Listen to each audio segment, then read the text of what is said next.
श्रीलक्ष्मी वल्लभारंभां विकनो मुनिमध्यमाम् अस्मदाचार्यपर्यन्तां वन्दे गुरुपरम्परां। वागर्धाविव सम्प्रोक्तो वागर्धप्रतिपत्तये जगतः पितरौ वन्दे पार्वती परमेश्वरौ। జీకే డిజిటల్ న్యూస్ ప్రేక్షకులందరికీ శుభోదయం. ఈరోజు కాలగమనం కార్యక్రమంలో కాలగమనాన్ని తెలుసుకుందాం.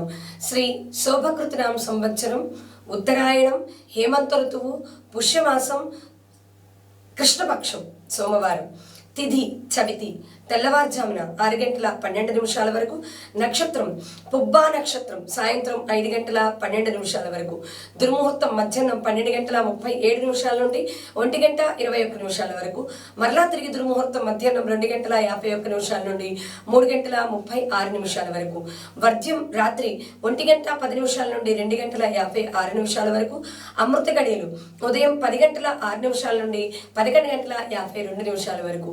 ఈరోజు నక్షత్రం పుబ్బా నక్షత్రం, అంటే దీన్ని పూర్వ ఫల్గుణి అని కూడా అంటాము.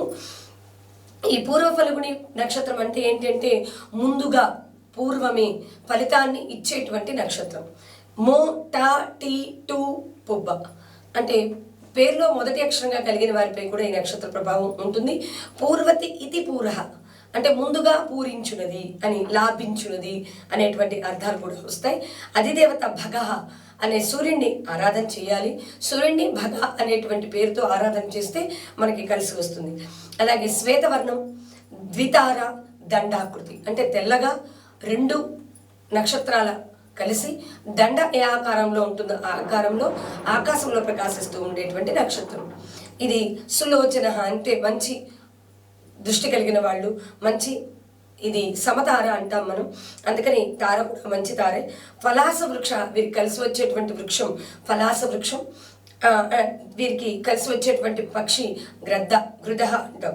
అది కనుక మనం గ్రద్దను చూసి నమస్కరించుకుంటే కలిసి వస్తుంది.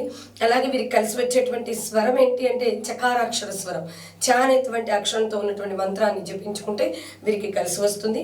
ఇంకా పూర్వ ఉత్తర దిక్కులకి ప్రయాణం మంచిది. ప్రయాణానికి వెళ్లే ముందు దత్తోజనాన్ని కనుక స్వీకరించి వెళ్ళినట్లయితే శుభం చేకూరేటువంటి అవకాశం ఉంది.